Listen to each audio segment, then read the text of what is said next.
bom dia, é um prazer estar na casa de vocês mais uma vez para dar sequência à nossa sala da classe Vida Cristã.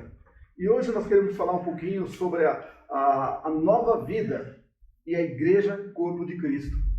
Classe, eu quero desafiar vocês também a visitar o nosso site, assistir nossas aulas, porque com essa situação da pandemia, o que está acontecendo? Nós não estamos juntos aqui, mas então nós queríamos que você olhasse, assistisse às aulas e pudesse dar um like para a gente lá, para visualizar que você visualizou, para que nós possamos também ter um controle, uma ideia de como que está as aulas, tá bom? Pode ser um like positivo ou um like de não gostei, não tem problema, mas o importante é que assistam e vejam e tirem as conclusões, tá? Então, classe, eu quero falar com vocês hoje dessa matéria. Então, a lição 9, a nova vida e a Igreja Corpo de Cristo. Agora, interessante, eu quero, primeira pergunta para vocês, então, o que significa igreja? Tá? O que significa igreja para você? O que passa na sua ideia quando fala assim, igreja? Tá? Então, nós queremos que você entenda isso. Eu creio que hoje, ao longo da aula, você vai conseguir entender e conseguir tirar todas as suas dúvidas, e é esse o nosso intuito, a nossa oração também é isso. Tá? Uma outra coisa, a igreja, a palavra igreja, ela traduz o latim eclesia, que por sua vez vem do grego eclésia, que basicamente significa assembleia pública, ou algo como reunião dos que foram chamados. Tá? Agora, interessante quando a gente fala do grego, por quê? O povo grego é a cultura mais atualizada nessa questão de democracia. Então, lá existia a Assembleia Pública, então o povo ia realmente para questionar, para falar, para dizer tudo, e ali era ouvido. Então, por isso esse termo Assembleia Pública. Tá? Então, é comum escutar que igreja significa chamados para fora. Isso acontece porque o termo grego original é formado por uma combinação de duas palavras que significa chamar e fora. Então aí, chamados para fora. Agora é interessante a gente lembrar o seguinte, com isso também, que igreja, queridos, ela não tem que ficar fechada. Então a igreja, ela vai para fora. Então lembra daquela passagem lá em Mateus 16, 18 a 20, eu vou até ler para vocês aqui na minha Bíblia Sagrada, revista atualizada, e fala assim, também eu te digo que tu és Pedro, e sobre esta pedra edificarei a minha igreja, e as portas do inferno não prevalecerão contra ela. Dar-te-ei as chaves do reino do céu, o que ligares na terra será ligado no céu, e o que desligares na terra terá sido desligado nos céus. Interessante, queridos, que a igreja, ela não é para ficar fechada, como eu falei, não é para ficar acuada, recuada. Então, a Bíblia fala que as portas do inferno não prevalecerão. Então, a igreja, ela vai para fora. Tá? Então, a tendência da igreja é sair das quatro paredes, é ir para fora, tá? É avançar. Porque a Bíblia fala que as portas do inferno não prevalecerão contra ela. Então, essa é a promessa de Jesus Cristo. Tá? Então, nós temos essa ideia. Tá? Uma definição teológica também, nós podemos entender que igreja seria um conjunto daqueles que, reconhecendo a Cristo pela fé, são imediatamente agregados em seu corpo espiritual. O termo eclesia ou eclésia passou a ser adotada no Novo Testamento para indicar a reunião de cristãos.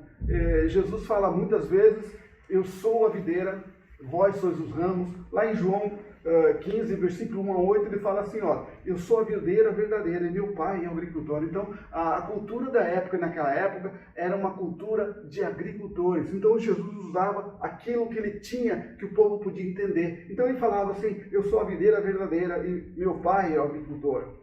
Ele ainda falava mais, todo ramo que estando em mim não der fruto, ele o corta, e todo que dá fruto, limpa, para que produza mais fruto ainda. Então, eu tenho visto muitas pessoas falar que o único crente que não produziu fruto foi aquele ladrão na cruz. Porque Jesus falou para ele, ainda hoje estará comigo no paraíso. Lembra? Então ele estava na cruz, ele falou assim, mestre, Jesus falou assim, ainda hoje estará. E nós temos certeza que aquele primeiro ladrão ali que foi para o céu direto. Mas querido, uma coisa, a gente fala assim, será que ele não produz fruto? E quantas pessoas hoje, lendo a palavra de Deus, vê esse testemunho daquela pessoa que foi crucificada ali, aquele ladrão, não crê em Jesus também? Então ele continua produzindo fruto, sim. Eu digo que ele continua produzindo fruto, então ele produz. Então a igreja é isso. A igreja é você, sou eu, somos nós que produzimos essas coisas. Então uma coisa interessante é que nós temos que ficar ligado em Jesus Cristo, ficar ligado para produzir fruto. E olha que ele fala, é interessante, ele fala assim, todo ramo que estando em mim não der fruto, ele o corta. É duro isso aí, mas é verdade, ele o corta. E tudo que dá fruto, limpa para que produza mais fruto ainda. Então, se você produz fruto, ele vai te limpar através do quê? Através das provações, através das situações, mas vai preparando você para produzir mais fruto ainda. Isso é interessante. Uma outra passagem que eu quero falar com vocês também, que a Igreja de Cristo não é uma simples organização. Queridos, a igreja não é uma simples organização. E sim, um organismo vivo que, no poder do Espírito Santo, manifesta o reino de Deus ao mundo que jaz no maligno. Então lembra, o mundo ele jaz no maligno. Jesus já falou isso para nós. João já falou isso lá na frente. Tá? Mas através do Espírito Santo, nós vamos sendo purificados, preparados e crescendo na tua palavra. Isso é um organismo vivo, então. A igreja é alguma coisa viva. Tá? Não é uma igreja morta, isolada. Outra coisa interessante, agora, quem faz parte da igreja? Quem faz parte da igreja? Vamos ver agora quem faz parte da igreja. Então, fazem parte da igreja todos aqueles que Deus chama através de sua palavra. A Bíblia diz que o Senhor acrescenta fiéis continuamente à igreja. Então, olha o que a Bíblia fala, que o Senhor continuamente vai agregando pessoas. Uma coisa interessante lá na passagem aqui, Atos 2,47, vamos lá dar uma olhadinha lá. Ele fala assim, louvando a Deus e contando com a simpatia de todo o povo. Enquanto isso, acrescentava-lhes o Senhor dia a dia os que iam sendo salvos. Então, dia a dia, enquanto eu estou aqui, outras pessoas estão sendo agregadas. Enquanto eu estou falando com vocês, outras pessoas estão sendo agregadas. E graças a Deus, que alguém que esteja assistindo essa aula também esteja tomando a decisão para Jesus. E isso é a ideia. Então, uma outra passagem, lá em Atos, também 5,14, olha que fala lá, querido. Ele fala assim, e crescia mais e mais a multidão de crentes, tanto homens como mulheres agregados ao Senhor. Então, e crescia dia a dia. Uma outra passagem, Atos 11, 24, ele fala, porque era homem bom, cheio do Espírito Santo e de fé, e muita gente se uniu ao Senhor. Queridos, aqui Jesus está falando de um testemunho. Olha, ele fala assim, porque era homem bom, cheio do Espírito Santo e de fé, e muita gente se uniu ao Senhor. Então, quando as pessoas veem um testemunho teu, a vida é sua, eles vão crer no Senhor. Muitas pessoas às vezes falam, eu quero conhecer esse Deus que você serve. Isso é importante. Então, isso é um exemplo. Tá? Então, por isso que nós somos uma igreja viva. Uma outra passagem, ele fala assim, e agora, quem faz parte da igreja? Quem faz parte da igreja? Então, nós temos que entender que a igreja é um corpo. Tá?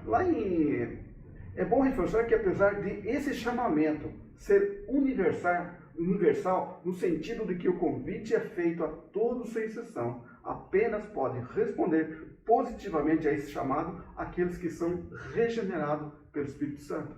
Então lembra bem, então Deus chama todos, tá? Mas poucos aceitam. Por quê? Então é esse chamado, poucos respondem a esse chamado.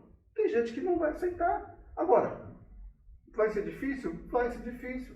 Mas é algo que Deus nos deixou também com livre-arbítrio. Nós temos que tomar uma decisão. Nós temos que saber o que nós queremos. Mas lá no Deus vai me... Não. Gente, a palavra de Deus fala assim, com a tua boca confessares. Né? Então assim, no teu coração creres, será salvo. Então é isso. Então, esse chamado só pode responder positivamente a esse chamado aqueles que são regenerados pelo Espírito Santo. Então, essa mudança, tem que ter essa mudança, tem que ter essa conversão. Você está indo no caminho, de repente você vira e faz o caminho certo. Então, essa é a mudança, tá? Então, a igreja, na realidade, ela é um corpo. Então, lá em 1 Coríntios 12, 27, ele fala assim, ora, vós sois do corpo de Cristo e individualmente membros desse corpo. Tá? Então, a igreja é um corpo. Então, ela fala do que? Da unidade. Os membros são diversos, mas há um só corpo. Estamos todos ligados à mesma cabeça. Então, de novo, a igreja é um corpo só. Agora, nós temos unidade. Os membros são diversos, mas há um só corpo. Né? E todos são ligados à mesma cabeça. Então, todos fazem parte da mesma cabeça. Outra coisa que nós vemos na igreja é a diversidade. Nós somos diferentes uns dos outros, mas pertencemos ao mesmo corpo. Então, de novo, nós temos a unidade, mas nós temos também a diversidade. Então, somos diferentes. Tá? O meu dom é diferente do dom de um músico, por exemplo. Se eu fosse cantar aqui, estaria perdido. Mas então é assim. Então, cada um tem um dom. Tá? Nós temos irmãos que nos ajudam na multimídia. São dons diferentes. Ah, mas de repente, não faz bem a finança, mas faz esse dom. Então, olha a diversidade numa igreja. É assim que funciona. Outra coisa interessante é a mutualidade. Agora, interessante que é uns para com os outros. Então, gente, o que teve ontem aqui foi algo maravilhoso. Né? A comunidade atendendo os mais pobres, os vulneráveis. Tá? Então, esse momento de pandemia, onde a pessoa está precisando, muitos se colocaram arriscando, sim, mas para um bem comum. Então, isso é a mutualidade, uns para com os outros. Tá? Então, essa é a ideia de igreja. Tá? A Bíblia usa algumas figuras para representar a igreja, fundada por Jesus, que facilitam a compreensão de seu verdadeiro significado. Então, ela usa algumas figuras. Tá? Lá em 1 Pedro 2,5, olha o que fala lá em 1 Pedro 2,5. Também vós mesmos, como pedras que vivem, sois edificado casa espiritual para ser sacerdócio santo, a fim de oferecer sacrifícios espirituais agradáveis por intermédio de Jesus. Olha que interessante, eu acho interessante essa passagem, quando ele fala assim, como pedras que vivem. Lembra daquela entrada triunfal de Jesus ali em Jerusalém? Ele falou, ainda que o povo não aclame, Hosana, Hosana, quem que vai? As pedras vão clamar. Então, e aqui Pedro, com certeza, Pedro estava lá naquela época. Estava lá junto com Jesus, e agora ele fala aqui, também vós mesmos, como pedras que vivem, sois edificados casa espiritual. Então, casa espiritual, uma das coisas que a Bíblia nos figura é casa espiritual para a gente. Tá? Outra coisa interessante, em Efésios capítulo 1, versículo 22 e 23, olha que ele fala assim, e pôs todas as coisas debaixo dos pés, e para ser o cabeça sobre todas as coisas, o deu à igreja, né? A qual é o seu corpo, a plenitude daquele que a tudo enche em todas as coisas. De novo, né? O cabeça, ele fala que Cristo é a cabeça, ou Cristo é o cabeça. Tá? Então, essa ideia é que a cabeça da igreja é Jesus Cristo. Outra coisa também, lá em Apocalipse capítulo 19, lá no versículo 7, ele fala uma outra coisa também, uma outra representação, uma outra figura. Ele fala assim, alegremo-nos, exultemos e demos-lhe a glória, porque são chegadas as bodas do Cordeiro, cuja esposa a si mesmo já se ataviou, ou seja, já se preparou toda. Tá? Então ele está falando da esposa, a esposa de Cristo, a igreja. Lembra que muitas vezes na Bíblia, ali em Apocalipse mesmo, fala da noiva do Cordeiro. Tá? O Cordeiro quem que é? O Cordeiro de Deus é Jesus Cristo. E a noiva? A igreja. Ele fala muitas vezes que a igreja será arrebatada. Né? Interessante é que ele fala assim, são chegadas as bodas do Cordeiro, o casamento. cuja esposa a si mesmo já se ataviou. Minha palavra aqui, versão minimamente, mas já se preparou, tá? Já se arrumou, já se embonicou, né? Então essa é a ideia, tá? Uma outra coisa também, aí em 1 Coríntios 3,9, agora voltando lá em 1 Coríntios, ele fala assim, porque de Deus somos cooperadores, lavoura de Deus, edifício de Deus sois vós. De novo, Jesus trazendo a ideia de que nós somos lavoura, né? Lavoura de Deus. Então, a linguagem mais fácil para entendermos seria a linguagem do agricultor. Então ele fala aqui, lavoura de Deus. Aí ele fecha falando que nós somos o quê? Um edifício de Deus, tá? Uma casa de Deus. Então isso é a coisa bacana na igreja. Agora, quem é o cabeça da igreja? Você já parou para pensar? Nós falamos tantos aqui, nossa igreja fala muito sobre isso, mas quem será que é o cabeça? Vamos tentar achar então lá em Efésios 5:23, olha o que ele fala. Ele fala, porque o marido é o cabeça da mulher, como também Cristo é o cabeça da igreja, sendo este mesmo o salvador do corpo. Então, de novo, ele fala que Cristo é o cabeça da igreja. Então, estaria respondido de quem é o cabeça da igreja, é justamente Jesus Cristo. Que bênção!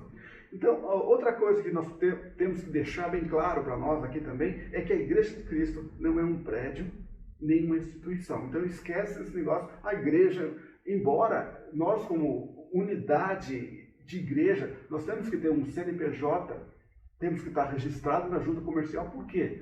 É uma lei do nosso país. Tá? Para que não haja problemas com prestação de contas junto ao governo, tá? Porque nós temos muitos problemas por aí fora. Então, a nossa Igreja Batista Regular, 8 do IP, ela tem um CNPJ, tá? Ela tem um presidente, um pastor presidente, tá? Tem uma diretoria que é responsável pelos atos da igreja como órgão, tá? Então, é essa aí. Então, mas a igreja não é um prédio, nem uma instituição, mas um grupo de pessoas que Deus deseja que se reúnam. Então a igreja é isso, é um grupo de pessoas. Eu não vou dizer que a denominação A, a denominação B, a denominação C estão certa ou estão errada. Então ela fala que é um grupo de pessoas que Deus deseja que se reúnam. Então Deus trabalha na vida de cada um para que se reúna como igreja.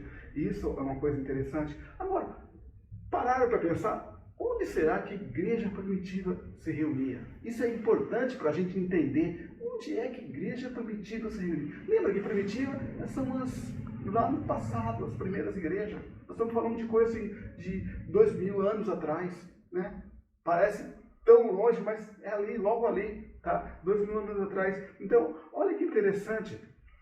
Vamos ver em Colossenses, capítulo 4, versículo 15. Olha que ele fala, saudai os irmãos de Laodiceia e Ninfa e a igreja que se hospeda em sua casa. Então, lembre, aqui em Colossenses ela fala que a cidade é lá em Laodiceia, uma cidade, tá?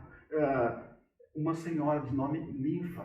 E a igreja se reunia na casa dela. E isso é interessante, as igrejas reunindo em casa.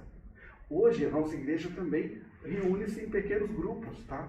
E com essa pandemia, queridos, nós estamos fazendo bate-papos ou estudos virtuais. E tem atingido pessoas, tem tido visitantes. Então, é um meio de se reunir, já que não podemos estar abraçados, estar junto naquela casa, né, que a gente se reunia, na casa da Cida, ou na casa do Geraldo, ou na casa do Hélio e da Ana. Então, nós estamos virtuais e nossas reuniões têm acontecido semanalmente. A minha esposa, por exemplo, ela lidera uma casa de Déboras, tá? Em que a cada 15 dias elas se reúnem agora com as mulheres virtuais.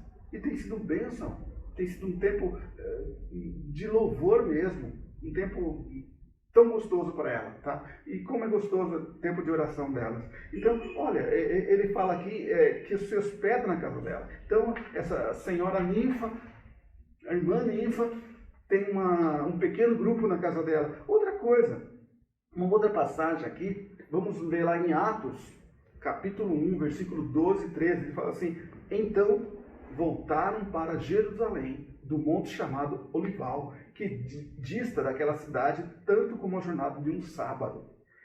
Quando ali entraram, subiram para o cenáculo, onde se reuniam Pedro, João, Tiago, André, Filipe, Tomé, Bartolomeu, Mateus, Tiago, filho de Alfeu, Simão, o Zelote e Judas, filho de Tiago. Queridos, aqui nós estamos falando de 11 discípulos.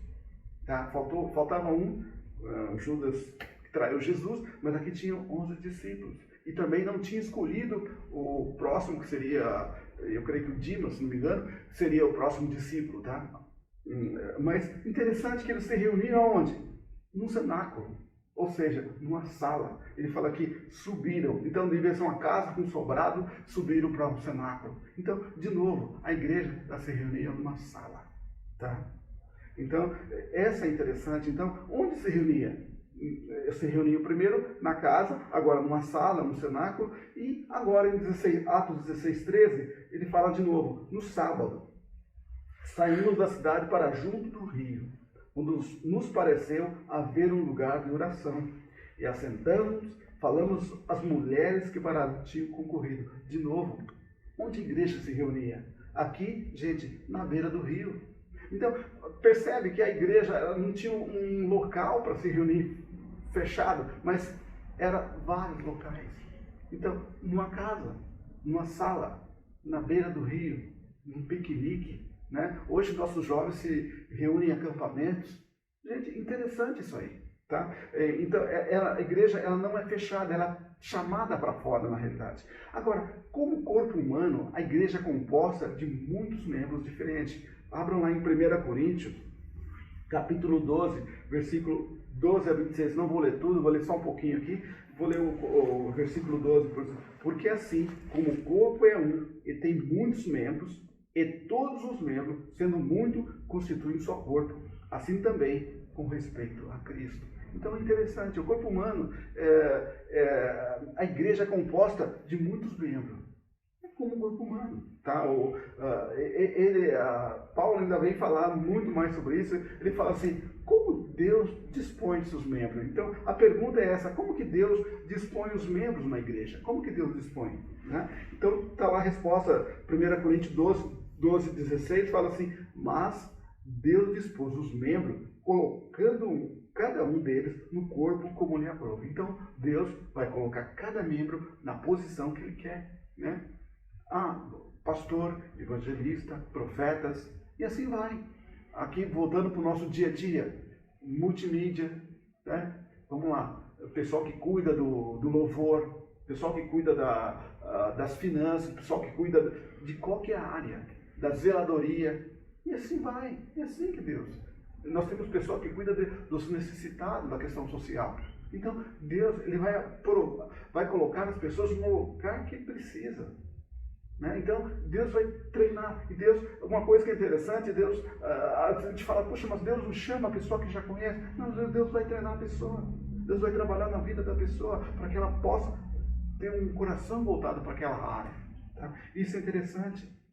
Então, como que Deus dispõe seus membros? Dessa maneira, Deus coloca no lugar que lhe aprove, no lugar que Ele quer. Isso é interessante. Tá? Outra parte aqui, um membro é mais importante que o outro. Será que uma pessoa, um membro aqui, ele é mais importante que o outro? Vamos ver o que a Bíblia fala no versículo 21 e 24, no capítulo 12 aqui de Coríntios, 1 Coríntios, fala, não pode os olhos dizer à mão, não precisamos de ti, nem ainda a cabeça aos pés, não preciso de vós. Pelo contrário, os membros do corpo que parecem ser mais fracos são necessários. Queridos, essa é a parte gostosa da Bíblia.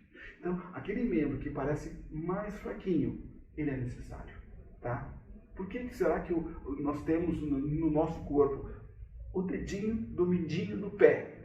Puxa, muita gente fala assim, não serve para nada. Gente, já imaginou? Se nós não tivéssemos o dedinho do mindinho, nós não íamos ter equilíbrio. Olha que coisa interessante, né? Então, tudo no corpo é interessante. Uma outra coisa que eu posso ver também como os membros devem agir entre si. Agora já pensou como que eles devem agir? No versículo 25 e 26 ele fala assim, para que não haja divisão no corpo. Pelo contrário, Coopere os membros com igual cuidado em favor uns dos outros. Não, cada membro vai cooperar com cada um com cuidado com o outro. E isso é a parte gostosa. Ele fala de maneira que se um membro sofre, todos sofrem. Todos sofrem com ele. E se um deles é honrado, com ele todos se honram, né? Então é interessante isso aqui, né? Então, se um membro sofre numa igreja, ou na igreja, todos sofrem. Tá? No corpo, se você está com dor de cabeça, gente, parece que o mundo acabou para você, né? Se você dá uma tropeção, imagina se dá uma tropeção, aquela dor vai ser incrível, que vai para a cabeça na hora. Gente, então, olha a coisa que Jesus coloca para a gente entender como que é a unidade de um corpo, tá?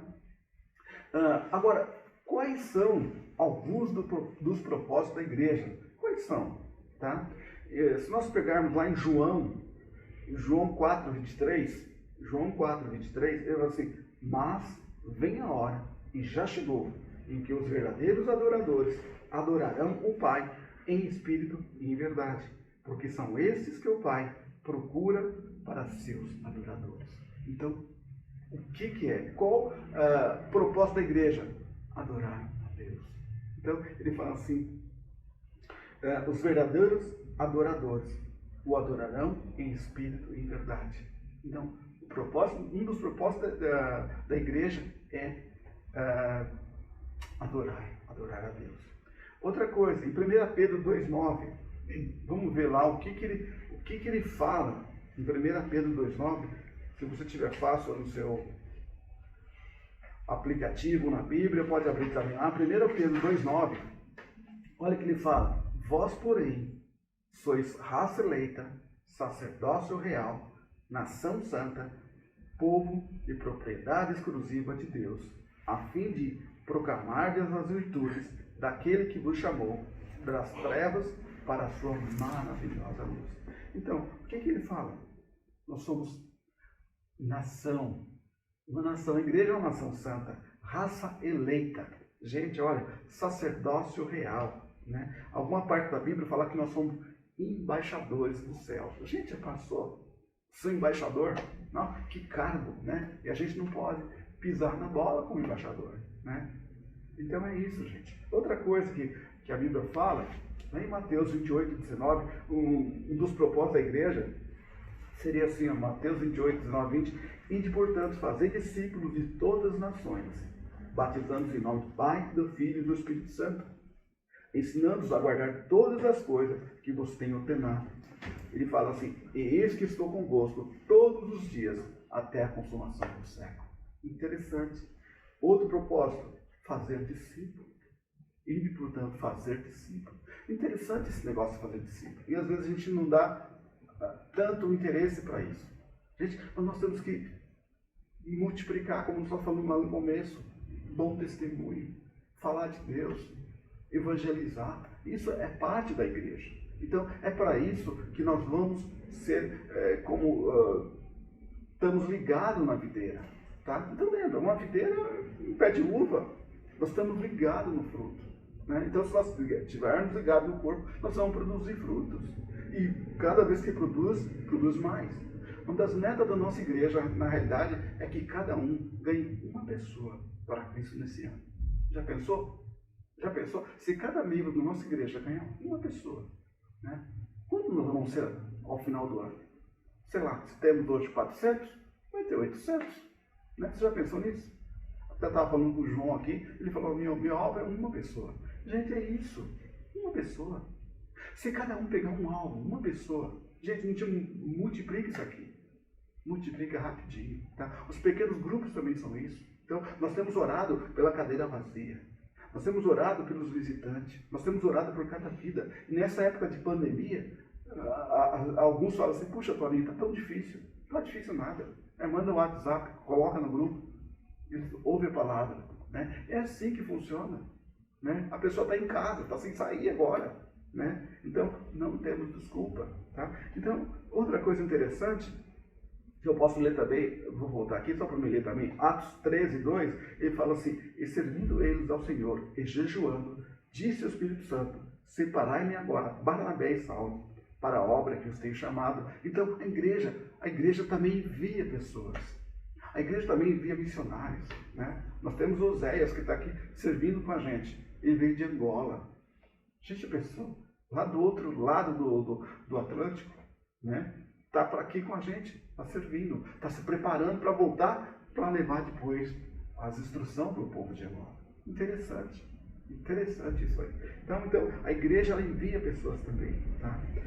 Uma outra passagem agora, Tiago 2, 15 a 17, olha o que ele fala lá, ele fala assim, um irmão ou uma irmã estiverem carecidos de roupa e necessitados do alimento cotidiano, assim também a fé, se não tiver obra por si só, está morta. Gente, aqui ele está falando o seguinte, se o irmão tiver necessitado, nós temos que atender como igreja, nós temos que entender como irmãos, nós temos que nos condoer com a vida do próximo. Olha que interessante. E nessa situação de épocas aqui, que estamos passando, essa calamidade pública mesmo que o nosso estado de São Paulo está passando, a capital aqui, por exemplo, nós temos que estar voltados com os olhos para essa área. Queridos, então essa são um dos propósitos da igreja. Um dos propósitos da igreja é fazer discípulo, é adorar. Então, primeiro, adorar Jesus, adorar a Deus como Salvador. Depois, fazer discípulo. E depois, ser enviado. Né? E agora, acudir àqueles que precisam. Principalmente ainda, ele fala, se eu não acudir os irmãos da fé. Né?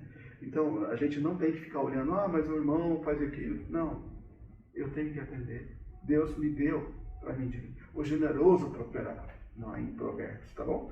Queridos, então é isso. Então Deus também ele chama líderes para a sua igreja e dá a eles dons espirituais de liderança como de pastor, para que o corpo de Cristo esteja. Então, olha, Deus chama líderes, é Deus que chama líderes, é Deus que traz o líder e coloca os líderes, tá?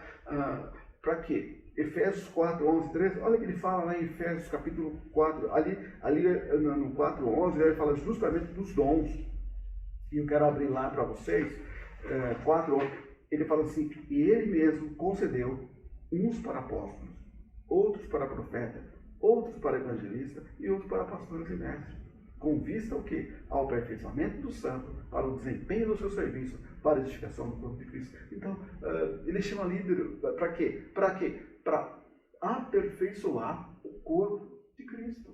Aperfeiçoar quem? A igreja. Então, é essa a ideia. Treinar pessoas, né? O pastor Edgar tem falado assim, mas quem que vocês estão treinando? Quem que vocês estão preparando? Nós temos que treinar outras pessoas, tá?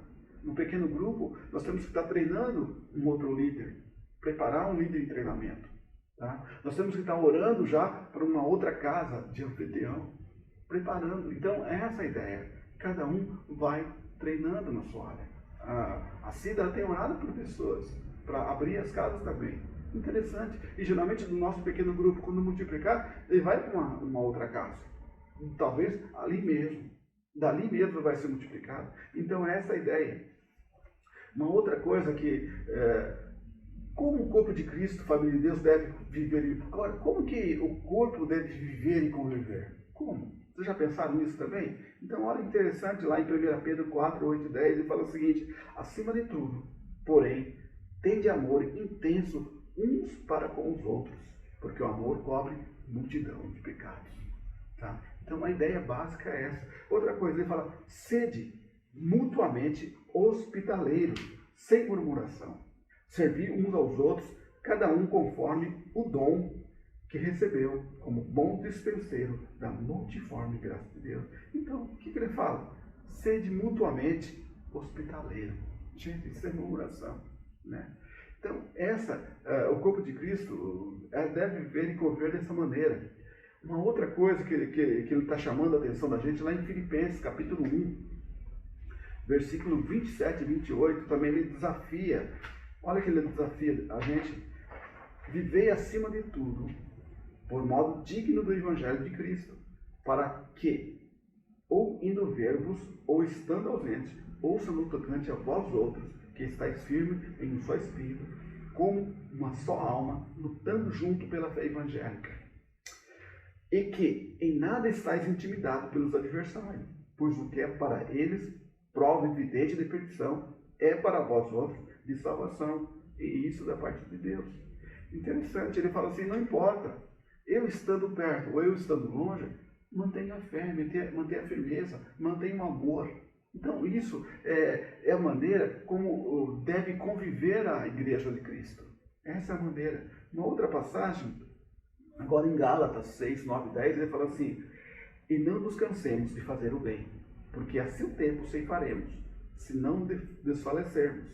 Por isso, enquanto tivermos oportunidade, façamos o bem a todos, mas, principalmente, ao da família da fé. Interessante essa parte. Tá? O que ele fala? Se tiver oportunidade, façamos o bem a todos. Agora, ele fala uma coisa, mas, principalmente, ao da família da fé. Eu não posso deixar de fazer o bem a todos, mas eu tenho que entender os pais da fé. Tá? Outra coisa interessante, em Hebreus 13:17, olha o que fala lá, e fala assim, obedecei aos vossos guias e sede submissos para com eles, pois velam por vossas almas. Como quem deve prestar contas, para que façam isto com alegria e não gemendo, porque isto não aproveita a vós outros. Outra coisa interessante, obedecer aos nossos líderes pastores. Nós temos que obedecer aos nossos pastores. Por quê? Eles oram por nós. O pastor de Guilherme Filho fala assim, olha, eu orei por vocês, orei por cada um de vocês. Hoje de manhã, no culto de manhã, ele falou assim, orei para cada uma das pessoas. E que bênção! Que bênção que o nosso pastor ora por nós. Ele presta conta a Deus de cada um de nós. Né? Que interessante isso. É interessante essa intercessão. Tá? Então, por isso que Deus, a família de Deus deve viver dessa maneira. Tá? Outra coisa, agora quase que finalizando já, eu quero falar olha que interessante, olhamos a figura, nós vamos ver o cabeça, Jesus, né? O corpo, a igreja, tá? Eu e você, então, Jesus na cabeça, tá? O corpo, eu e você, tá? E todos somos enxertados no corpo de Cristo. Interessante essa figura, tá? Porque nós somos enxertados. Então, Cristo, Ele deu a vida para nós como igreja, tá? Então, a igreja é isso. Queridos, e praticamente finalizando, então, eu quero agradecer a cada um de vocês. Agradecer ao João, que está nos atendendo. E também a matéria, eu quero dizer que está disponível também no PowerPoint. Pode usarem, pode repassarem, tá? Os direitos autorais estão aí já. Então, está liberado, tá? Muito obrigado. Dá um like lá, tá?